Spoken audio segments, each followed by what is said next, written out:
We're now going to discuss another communication tool called iMessages.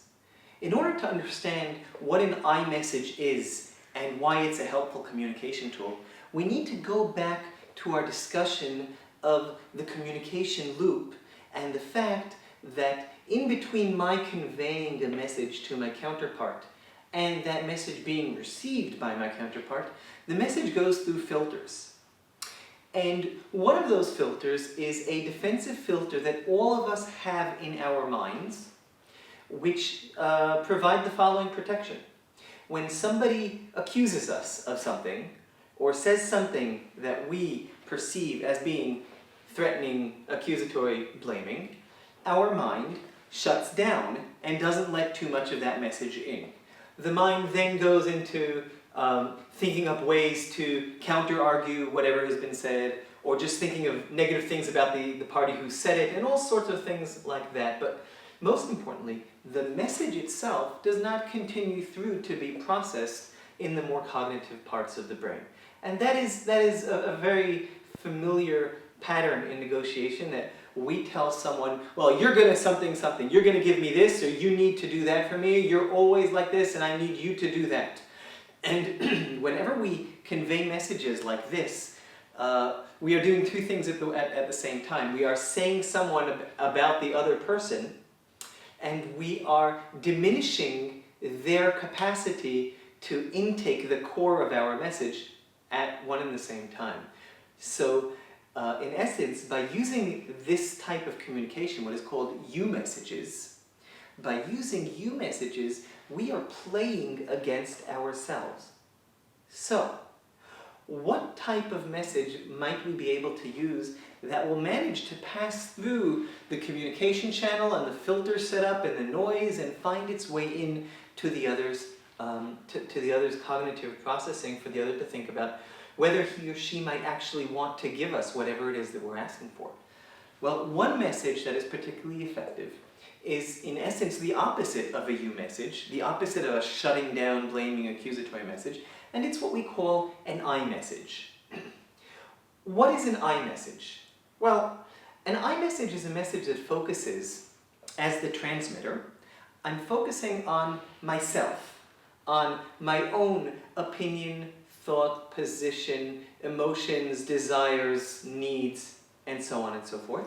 And I am not focusing on you and your characteristics, your negative attitude, your faults, the things that you need to do, the demands I'm making from you. So we're focusing on ourselves, and we're sharing something of ourselves. Since I use the word sharing, maybe I should say something straight out.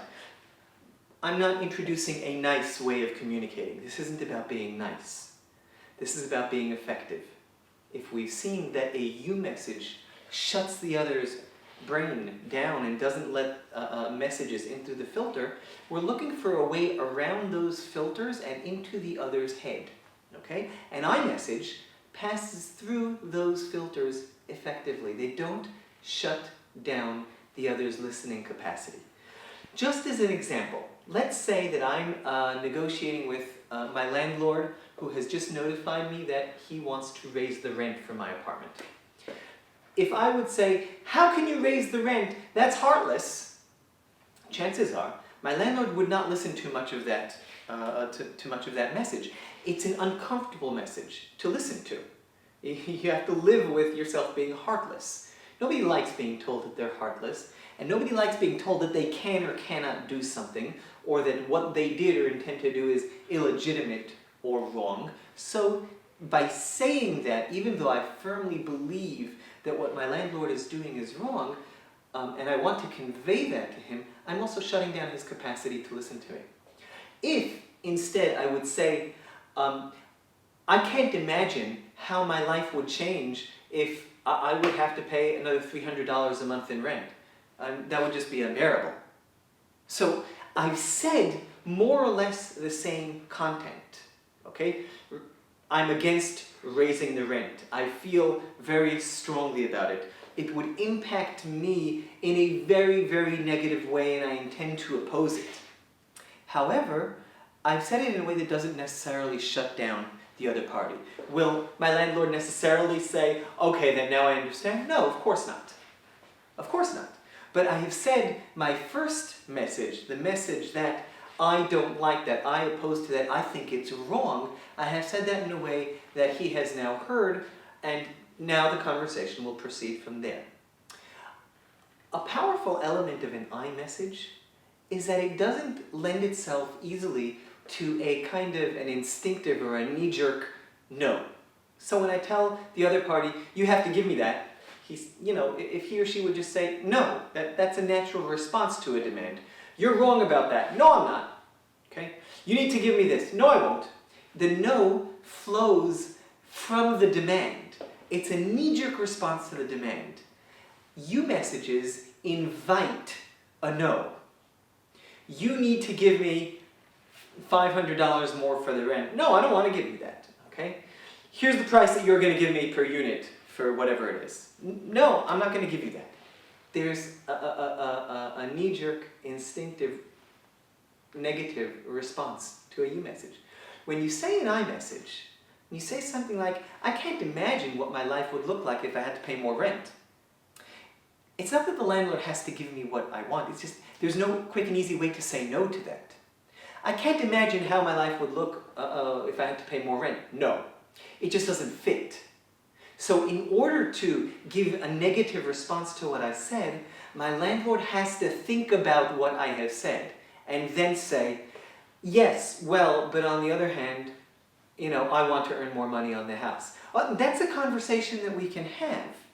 The landlord hasn't automatically discounted everything I have told him so far and just given me a no. He has processed what I said and engaged with it. Great. That's what a negotiation should be. So iMessages are very powerful in that they don't lend themselves to being brushed away by an instinctive, intuitive, knee-jerk reaction of no or not, or just being brushed away. Okay? Now, how do you do it? How do you craft iMessages? When you're about to put whatever it is you want on the table or raise a difficult issue, how do you craft an iMessage? I have my own quick and dirty way of doing this. An iMessage starts with the word I, and as I continue to speak, I am very careful not to use the word you for the next 7 words. Okay, so it's I plus 7. That generally is enough to guide my thinking into crafting something that is a real iMessage. And why do I say a real iMessage? Because obviously, if I use a fake iMessage, it's not going to have the effect I want. There's no difference between me telling someone, you're a jerk, or me telling someone, I think you're a jerk. That's a you message. Both are you messages, just as equally. However, if you start with I and are very careful not to say the word you for the next 7 words, I've found that I will very often be able to continue speaking even far beyond that, still focusing on myself, my needs, my desires, my goals, and how I hope to get them. Okay? So that's my quick and dirty rule. But iMessages, just like every other tool we're learning here, are a complex tool with very powerful effects. There's more than one way to do them, and there are more artful and intentional and mindful ways to structure and craft those. Let's join Professor Marilee Brock of the Werner Institute as she explains iMessages, their use, and kind of a recipe, a more developed recipe than my own quick and dirty recipe for structuring them and delivering them. How do you, as a negotiator, embrace the wisdom and the power of an I statement in a way not to sanitize a conversation, but in a way that can really help advance your goals in negotiation and hopefully, a side benefit, advance the goals of the other person's. It's to help a conversation be constructive. The emotion might stay high, but it's helping, it's reconstructing the conversation so the other person can hear. So if you're in a place where you're being responded to with some defensiveness, a lack of movement, those kinds of things, then that person might be feeling blamed, attacked, criticized, and that could be from a you statement. So by you taking the pressure off the other person and bringing it back to yourself about the impact it's having, it can help. Those you statements, they can be intrusive, blaming, attacking, and they're manipulative. We really enjoy the notion of changing someone else's behavior. It is delicious. We love it. And a lot of times we'll layer in some teaching. While I'm changing their behavior, I'm going to school them. I'm going to teach them the evilness of their ways. I'm going to help them be a better person. But basically, I'm just going to be having them do exactly what I want them to do. So that's kind of the problem with you statements. And when you're hit with one yourself, wow, that's human nature, to have those defenses come up and the barrier, and that gets right in the way of our good, effective negotiations. I feel like you never cared about me and you never will. That's an I statement, I guess. What kind of a grade would you give this I statement? Thank you. Yeah, only because I guess it's an I statement because it starts with I, but it's not. When we talk I statements, that's not what we're trying to get at. We're trying to think about, how could I better communicate what's really going on with me, what's really important to me, in a way that the other person could hear it in a respectful and meaningful way. A big part of active listening, good communication, is we have to be willing to reveal ourselves and to be vulnerable. That's tricky to do in a lot of situations. Sometimes that's not a safe thing to do. So we're always, what I urge you to do in any of your negotiations and your communication is that you're constantly needing to assess the situation. We're doing it anyway, but thinking, a lot of times we assess and maybe we're a little too conservative, so we put the walls up a little bit more, or we're just unconscious about it. So if you can think about, in this situation, in this work group, in this neighborhood, in this family, how could I effectively show kind of what's really important to me and be vulnerable to having that discussion? Well, part of that formula is actually thinking it through.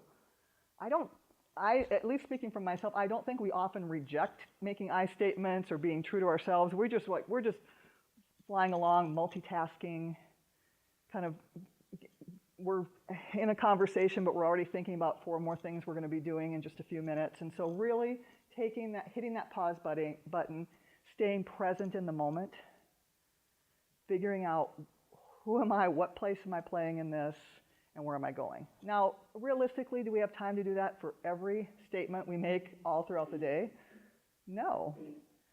So again, you can kind of sift through a little bit. If you keep in a bad negative cycle with somebody, or the stakes are high for a conversation, that's where you want to spend this time and energy and figure out, what do you want to reveal about yourself? What vulnerabilities are appropriate to bring to this discussion? And how can I frame my language in a way that's going to achieve my goals and help the other person hear what's really important to me? So look at these 2 statements. You are preventing me from getting my work done because you have not yet given me the financial report. Think that's going to help you advance your goal? Or, I am really getting backed up on my work since I don't have the financial report yet. Which of these is easier to hear? It's a loaded question. I know. Which one's easier to hear? Yeah. That's easier for the other person to hear. So when I talk about vulnerability and self-revelation, you don't have to go back to, well, it all started with my mother. I mean, you just really want to get your work done. You want to be seen as a competent professional. You want to make sure that you're achieving your goals at work. That's the self-revelation I'm looking at, your vulnerability. But there's a little shard of vulnerability in there. You're needing to say that your own work's at jeopardy. What's a recipe we could use for an I statement? How could we actually just construct an I statement? So step 1, set that context. Describe a specific action. State what you actually saw, heard, experienced. I don't have the financial report. That's a statement of fact. I don't have to go into all of my wonderful speculation about it, what that means. Being specific about place, time, frequency. So much breakdown in communication, as we well know, is because of a lack of specificity. The more detail we can provide is helpful to me. It's helped me sort through what's important, And it's helpful to the other person to kind of get a sense of what I'm actually talking about. And then avoiding those judgment words. Horrible, terrifying, disgusting. One of my dear friends she's a delight to go out to coffee with because she will tell me her running internal narrative. Well, what I was thinking on the inside was, and so that's great. So think it. You can think it. Don't punish yourself if you have these awfulizing, judgmental. They're, again, delicious, right? But it's what we do with that. It's going to bubble up. And sometimes we just can't resist letting it out and letting the person know how strongly we feel. That ends up being a little more socially acceptable vocabulary for our own vulnerability. That's what I'm needing you to think about for yourself. It's more socially acceptable to say that this person or that situation is infuriating, horrible, demoralizing, than to say, I feel nervous, scared, disappointed. It's easier to kind of go to the other, but it's less productive. Let's look at step 2 of the formula then. We're going to use specific emotion. Where can you insert your emotion? Describers. You feel glad, angry, delighted, sad, frustrated, fearful, happy, calm. Again, you need to test that against your vulnerability level, what's appropriate in your setting. And how different these first feeling words are in intent than feeling words that really imply someone else has done something to you. Look at this second list. You feel ignored, manipulated, neglected, rejected, dominated, abandoned, betrayed. Yeah, we have a lot of feeling words that really they're kind of our feelings, but they're as a result of somebody else's work. So how can we distill it down to what's really going on with ourselves? The third step, why am I making this I statement? What am I trying to achieve? Tangible, concrete effects. Consequences either impacted me, like we saw in that example. You're not able to get your work done. So that's, by describing that, it can help move people along.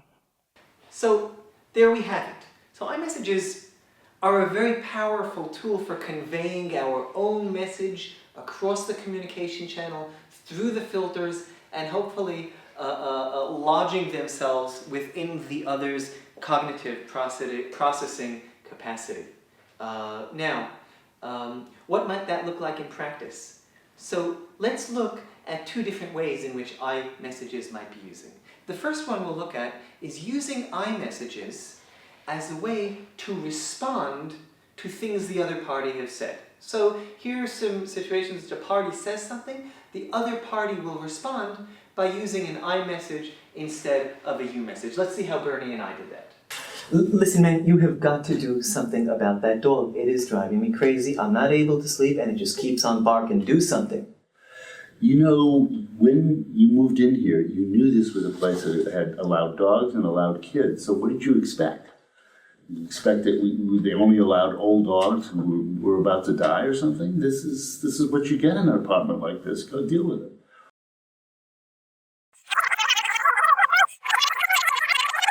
Listen, man, you have got to do something about that dog. It is driving me crazy. I'm not able to sleep and it just keeps on barking. Do something.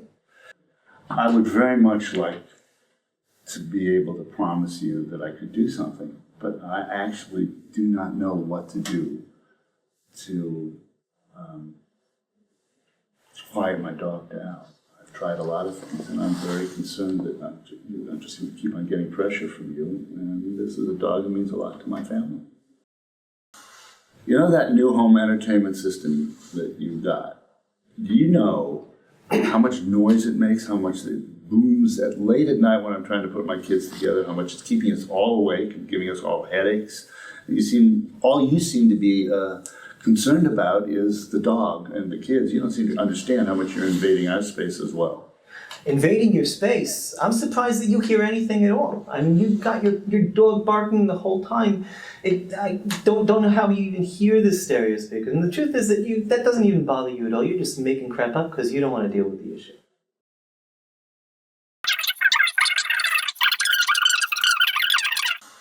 You know that new home entertainment system that you've got?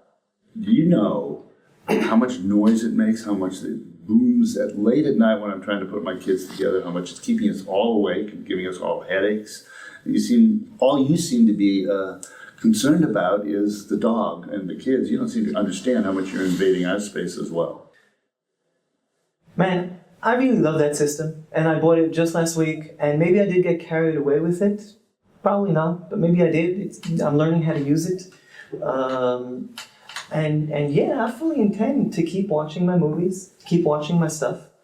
That's what I like doing, the privacy of my apartment. And I'd thank you to shut your dog up so I can enjoy my movies. So again, there are many, many different ways of doing this, and you will of course practice and find your own way, but that's one use of an iMessage, to respond to a negative statement that someone else said, to respond to a demanding sentence, or just to use in any situation the other party has said something. Your gut instinct is to respond, of course, with a you message, and you kind of regroup and use an iMessage instead.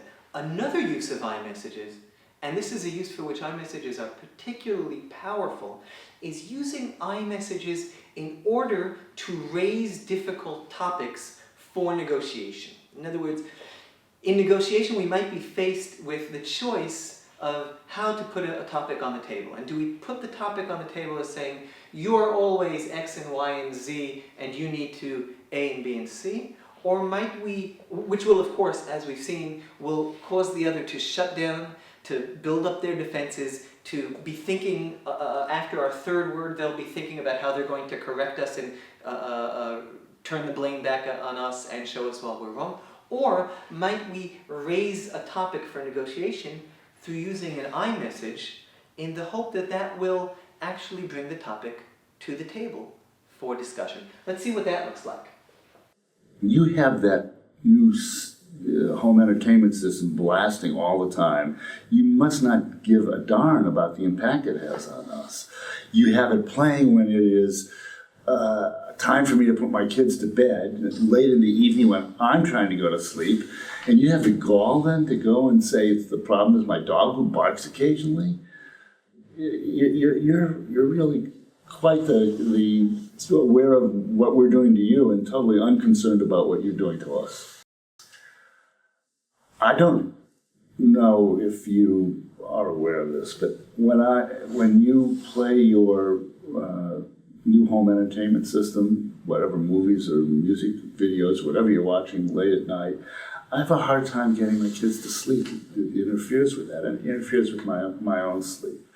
And I would very much appreciate it if you would at least consider that. And I would also appreciate it if we maybe looked at both of the ways in which the noise coming from our place is having an impact on each other, and not just what I'm doing to you. Your dog is driving me crazy. You have got to shut that dog up. I think that you're not even trying to shut that dog up. Sometimes I even think you're making the dog bark on purpose. Your dog is driving me crazy. It's keeping me up at night. It's not letting me sleep. It's driving me crazy during the day. It doesn't want to come up there and strangle it or you or someone. Man, I need you to understand, I really, really need my sleep. And I can't sleep when there's noise going on. And it's hard enough for me, just the regular city noises, traffic from outside, stuff like that. But when there's noise coming from the apartment right above me, it drives me nuts. It doesn't let me sleep. And then I screw up at work the next day, and I'm feeling fuzzy all the time, and I really need your help with this. iMessages are a tool for putting our own thoughts, desires, input, demands, requests, persuasive actions, and all of that, for putting it out there in a way that it might actually find a home in the other person's mind. The iMessage is the tool through which we communicate whatever it is that we've come to say, whether it's in responding to someone else, whether it's stating our position or stating our interest, and whether it's raising a topic for conversation. Whenever we have something of our own that we want the other person to be able to intake and process on their side, we would be well advised to do that through an iMessage. So use of an iMessage is a great way of demonstrating how we're taking responsibility for both sides of the communication loop. We're not only saying what we've come to say, we're also making it easy for the other party to intake that in a relatively unfiltered manner. So we're kind of doing some of the other party's work for them, but we're really doing it for us. That is the way to make sure that our message has the best chance it can of striking a chord with the other party. Taking use of these tools to the next level involves using them together in conjunction with one another. Let's watch a demonstration of how using reframing and iMessaging together enhance their effect. And one of the reasons that they do so and they work so well together is that reframing really sets the stage for me to deliver my message. Whatever it is that I've come to say, I set the stage for it through reframing. Once I've set the stage, I step out onto this prepared stage and I deliver the best message that I can. The best message that I can will be a message that is conveyed as an I message. And through this combined stage setting and targeted delivery through filters, I have the most potential for delivering a message that the other will be able to receive, process, and engage with. And if the other is engaging with my message, then I am leading this negotiation forward. And that is exactly what I want to do. Let's take a look at what use of iMessaging and reframing looks like. I also hear you saying both in that and things you said before that you're not out to get me. You're willing to work with me on stuff, but I guess what you're saying is that I need to understand that this goes both ways, and you're not the only one. Right. And some of this is me. And I hear that there's a problem with the dogs, and maybe the kids too sometimes. And there may be some things I can do about it, and I hope you'll understand that there's some limits on what I can do with kids, and that other kids are kids, dogs are dogs. And we moved in here partly because it was a place that we could bring pets, and that's always important to us. But I hear that you really want me to work on it, and maybe there's some ways in which we can have rules about play and where they are at different times. So you're saying maybe by working together on this as a set of problems, we can both kind of learn what the limitations of living close to each other are. Mm-hmm. And also find solutions to some of these problems. I think that's great, and I would really appreciate it if you'd work with me on that. I'm finding this very, very, very hard, and I'm really motivated to get on with my life and something. Again, it's just one way to do it, and there are many styles, but keep in mind, and as you practice these, start practicing these tools 2 at a time. Listening and reflecting. Listening, reflecting, and reframing. Reframing and iMessaging. And you'll see how that compounds and enhances their effect.